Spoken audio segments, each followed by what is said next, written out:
Gentlemen, ladies and gentlemen, welcome back to On the Mic with Mike King here. This is part of the Mike King Biz Media Network, ESPN Richmond 106.1, Monday to Friday, 5 a.m. That's where you find me. So here we are today. Empower people. I got the one and only Tiffany Greene here with me. Welcome to the program, ma'am. Thank you, Mike. And I just got to say, I'm drinking my coffee out of one of my favorite mugs today. It's hard to see, but it says, "Don't get your tinsel in a tangle." One of my former employees gave that to me because we loved our funny mugs. Alrighty, so we are in the holiday season, so we are not going to get our tinsel in a tangle. We are not really. So the Empower People, let us tell the folks what that is and who you are.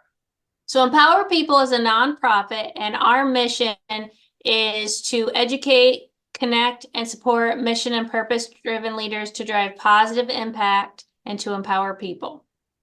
That is who we are in a nutshell. That is who you are in a nutshell. Going into the new year, everyone always wants to do exactly that. It's a new year, new you. In the TV ads, we used to call it new year, new you, new boo.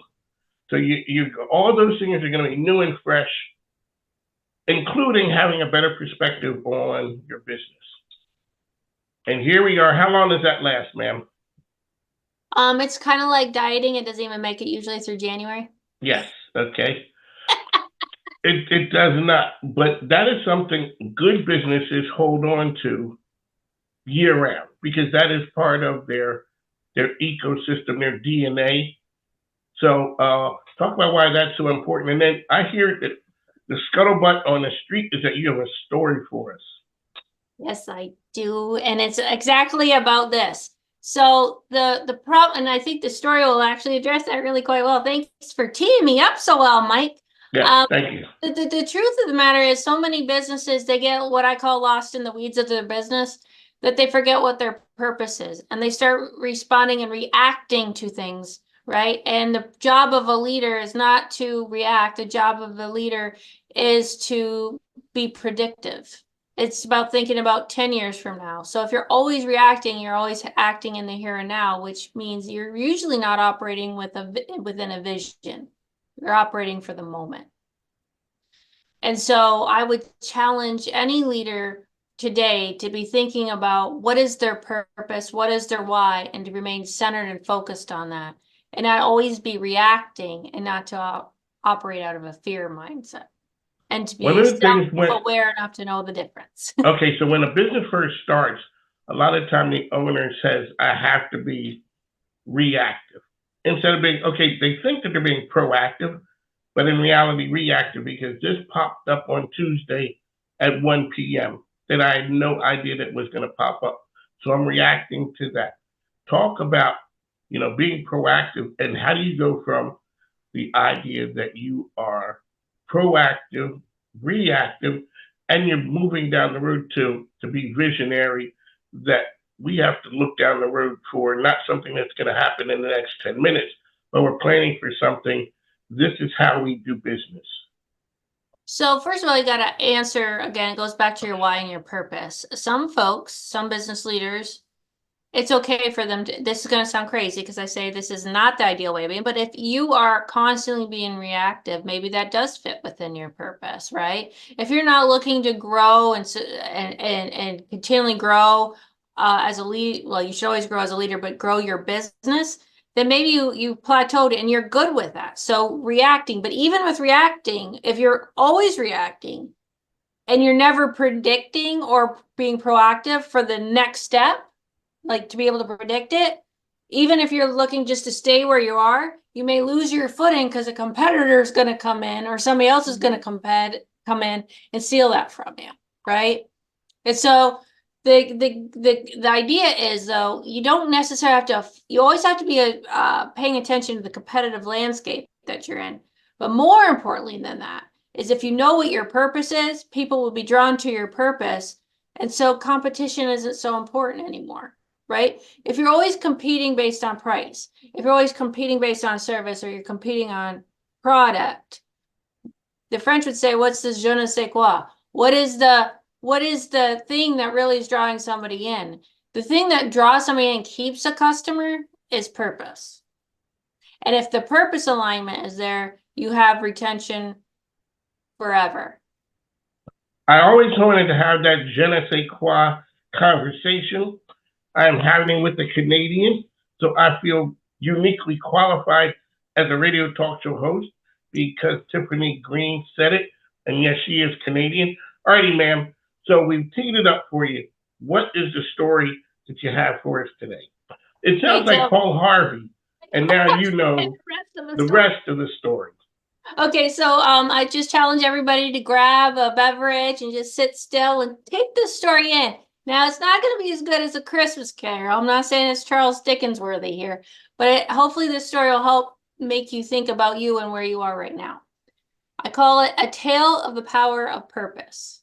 Okay, so once upon a time in a bustling city, there was a business owner named Alexis who had built a small but promising software development company.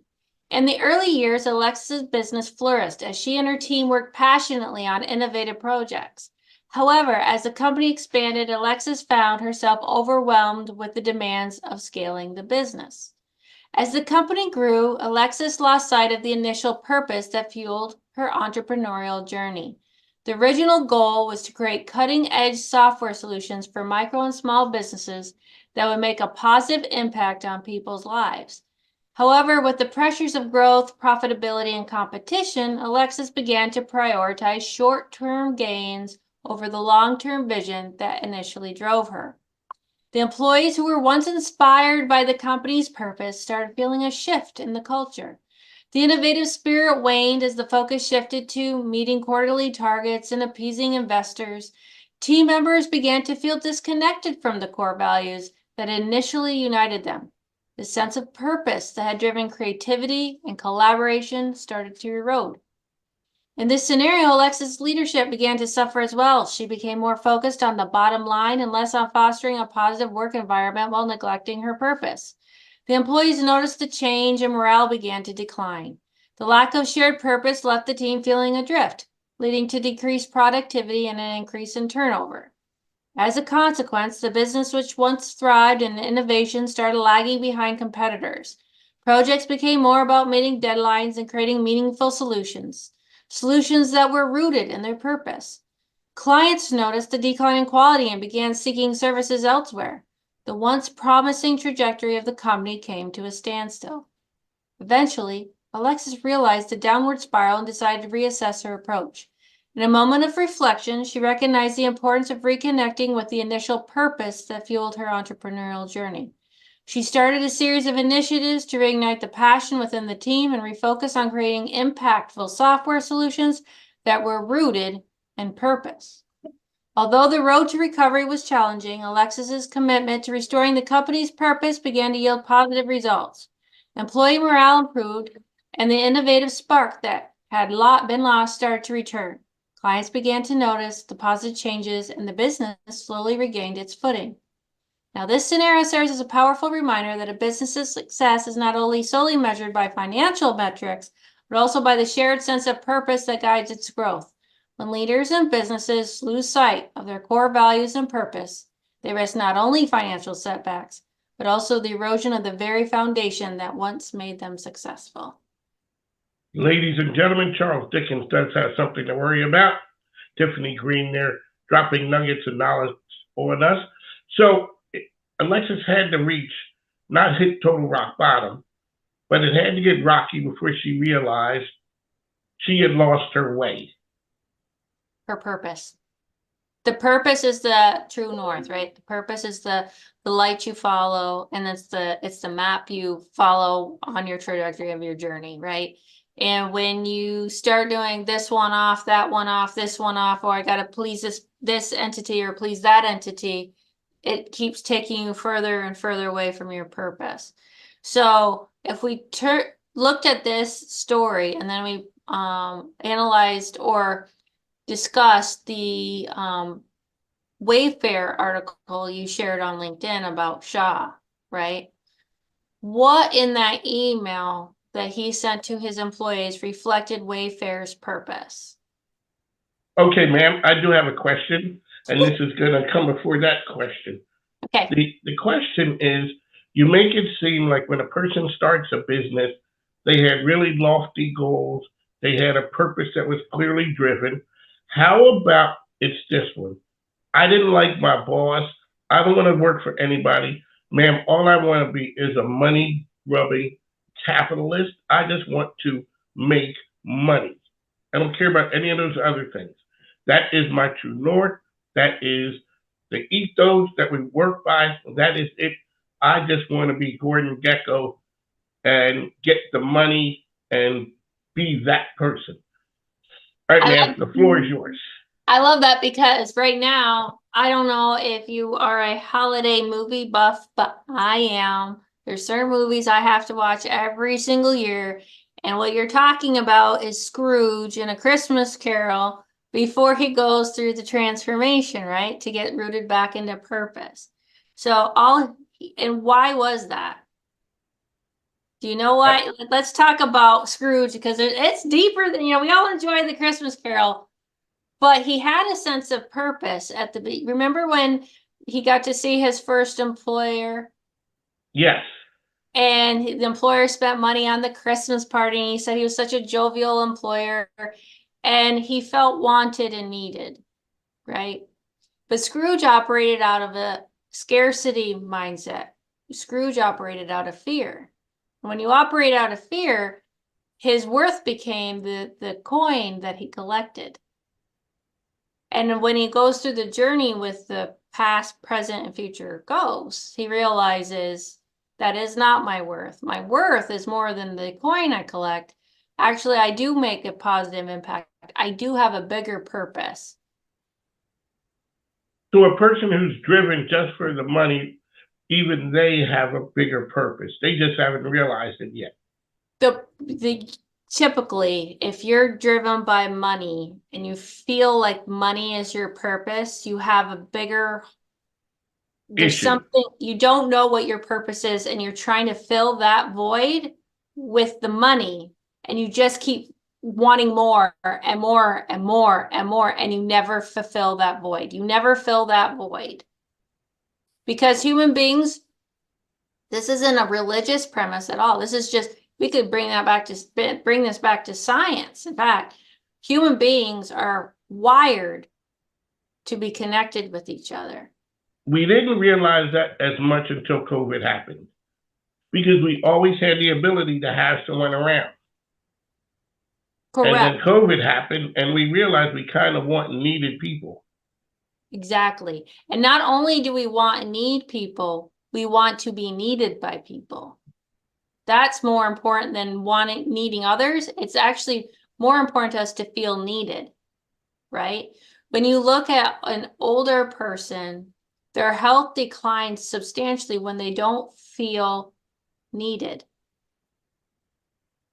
So that's why we want to keep them engaged, is because it works to keep them active and alive. Because they feel wanted and needed. Purpose. I have a reason to live. It's not about making money. So a lot of times I got asked this question once. They said, well, I understand what you're saying about purpose, but I don't live to work. Like, why does my work have to be my purpose? I said, your work, what you get paid for, doesn't have to be your purpose. For many, for some, yes. But it doesn't have to be. Your purpose can be rooted in something else. And perhaps your job is the means to fuel it. So when you look at Shaw and Wayfair, and he's basically telling his employees, your purpose should be rooted. What you're doing for Wayfair should be tied to Wayfair. That's pretty, you can't assume that. Not all Wayfair employees, that's not what their purpose is necessarily, but it's a means to an end to their purpose. So you got to make sure when you have employees, it's a purpose alignment. All right, you can't assume that your purpose is what their purpose is. All right, Tiffany Greene here on the mic with Mike. Tiffany, how can people find you? MPWRPeople.org, #EmpowerPeople. It's MPWRPeople.org.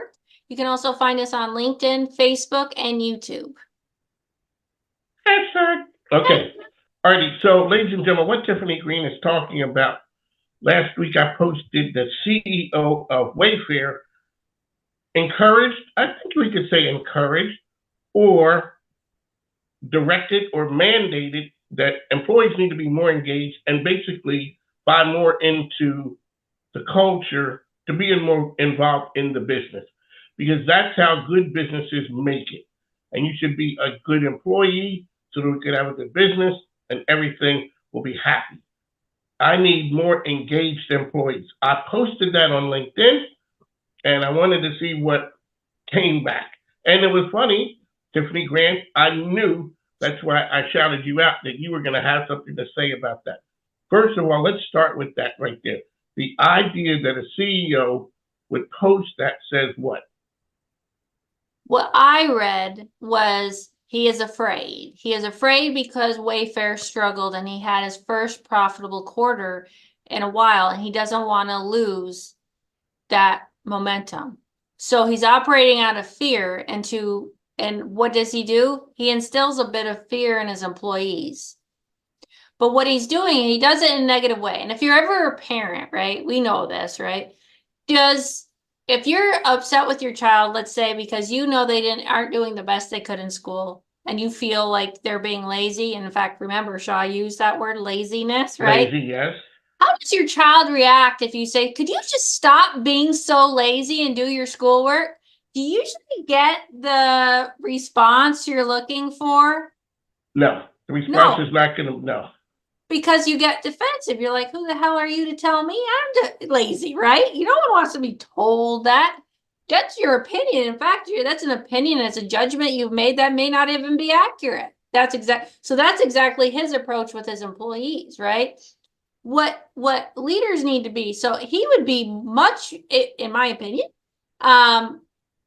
it would be much more advantageous for him to say, Wayfair has had some tricky quarters. We haven't been as profitable as we would have liked to have been these previous quarters. Fortunately, let's celebrate this win of this quarter. We're actually now profitable. We're doing well. Thank you to everyone. Now let's keep it going. What can we do as a team to keep this momentum going? And if you look at Shaw's mission, and I think I stated this in my post or my comment to your LinkedIn post, which is, if you look at Wayfair's mission statement, it's about empowering people. It's about empowering people to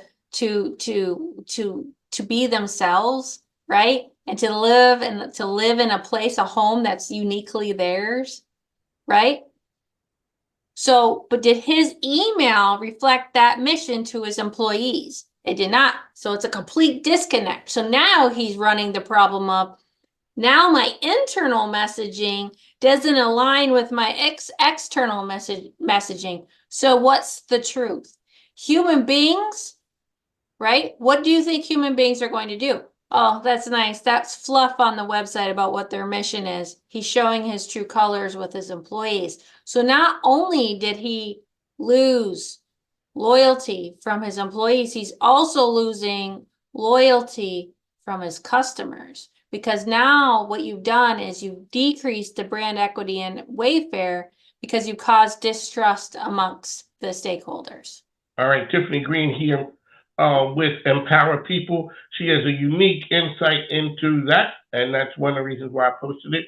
I figured she would respond to that. But along with you, we had a local CEO here who said, we deal with them, and he's a good guy, and he has an understanding.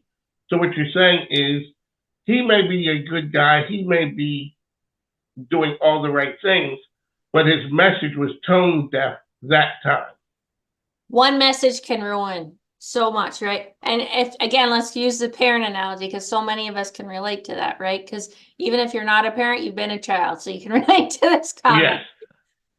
If you say one wrong thing to a child, your child, you say, stop being so lazy. I need you to step up your game, right?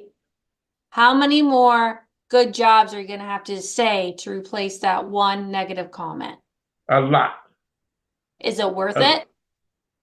No, it's not worth it, but you didn't realize that you stepped on a landmine when you made that lazy comment.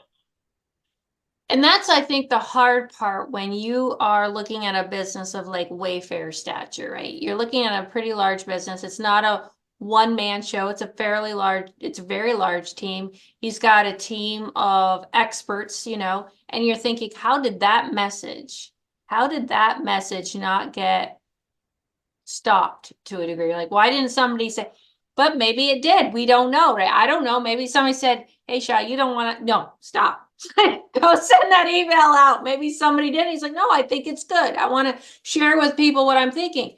And the truth is, the intent may have been great. Maybe the intent behind the email was great. Just like the parents going, stop being lazy. I know you're fully capable. I know you're fully capable gets lost as soon as you say that negative, though, right? And that's the thing. He's a human. Humans make bad judgment calls. So the question is, in these coming days, weeks, and months, what's he going to do? Now everybody's going to be watching, especially those employees. And what policies are they going to initiate? Are they going to change policies? What's going to happen after this email? So how often do CEOs or business leaders fall into the idea of, this is something I see, looking at employees as family. We're one big happy family. Some people say that is a good idea, mindset, that everyone is on board moving forward. The other ones say, no, we're not family because you don't hire and fire family. These are the ones that you came with, and those are the ones you went to the dance with, and those are the ones you're gonna have to ride with. I personally do not like utilizing the term family in business, because within families, can be a lot of dysfunction. And when there's a lot of dysfunction in family, not to say this is right, because I'm not, but a lot of the dysfunction says, well, they're family, we have to live with it, right? That is the truth. And I don't think we want a culture of that in an organization, right? I think when you look at an organization, you want a safe place where people can work together and boundaries are respected. And I'd like to say that in every family, that's what exists. But I think therapists can vouch for the fact that often more than that doesn't happen a lot, right? That's not the case, yes. That's not the case. So I think saying family, there's this idea of, if I say we're a family, that means I care about you. But the truth is, I can care about you without being blood, right? I can care about you. I care about my friends. I care about people I serve. I care about the humankind. I care about a lot of things. So I think to say family, you got to really look at it. I'm not saying it's always bad, but you got to look at why it's being used. What is the root of saying family? And I think you're right. I think to say family, for a lot of people, it's like, well, we're strong, we're close-knit, we care about each other. But then the opposing thing is, well, do family members let other family members go? Actually, no. Well, look at the divorce rate. That is true. You are being fired. It's just a different name on it. On the mic, Tiffany Greene here. Oh, as we get out of here, let me ask you, Wayfair CEO or a CEO who stepped on a landmine, how do you get back from that? Where, you came out, you put a post out, you made a statement, it didn't come across the way that you had wanted. How do we come back from that to win our team back? So from a communication standpoint, because that is one of my areas of expertise, you have to be honest and transparent about what the initial message was about. So more words, but followed by those words of, this is what I meant. If in fact it was just not, the intent wasn't expressed in the best way it could have been expressed, we'll assume that, right? The next step is a lot of action that proves that. Because whatever words are said next aren't going to matter as much as the actions that are taken thereafter. So if, for example, I don't know if this is happening. I want to preface it with this because I'm going to say an example. And so I don't want anybody to say this is happening at Wayfair because I have no idea. I'm just going to throw out an example. I've seen this happen at other businesses. Let's say Wayfair's mandates a 60-hour work week for all salaried employees. Let's say that's the next step. Like if it's frowned upon, you could potentially lose your job if you're putting in less than 60 hours a week as a salary employee. Well, how do you think employees are going to feel about that? Not happy. Not happy at all. So that will only support that email message. And so for those who say, you know, that doesn't bother me or that fits within my purpose, they'll stick around. But the vast majority of people do want what he was talking about, which is a work-life balance. And I think saying work-life balance is really, balance is different for different people. So I just think people want to be happy. I think we don't need to use the word balance. I think we just need to say we have to be happy in our work. We have to be happy in our lives. Ladies and gentlemen, Tiffany Greene, awesome insight, because we are struggling with the work-life balance thing now. That's all people talk about. And if it really is 50-50, sometimes work may be 80-20, sometimes home may be 80-20. We just have to be fluid in how we do things. And company has to be understanding. That is a purpose-driven organization. That's what you are an expert at, ma'am. And that's one of the reasons why I roll with you. Alrighty, how can people find out information about Empower People? Just need to go to our website, MPWRPeople.org. That's MPWRPeople.org. You can find us on LinkedIn, Facebook, and YouTube. And please hashtag Empower People. That's MPWR People when you're on social media. We got something big coming up January 3rd. That's correct. We got the Empower Hour with you.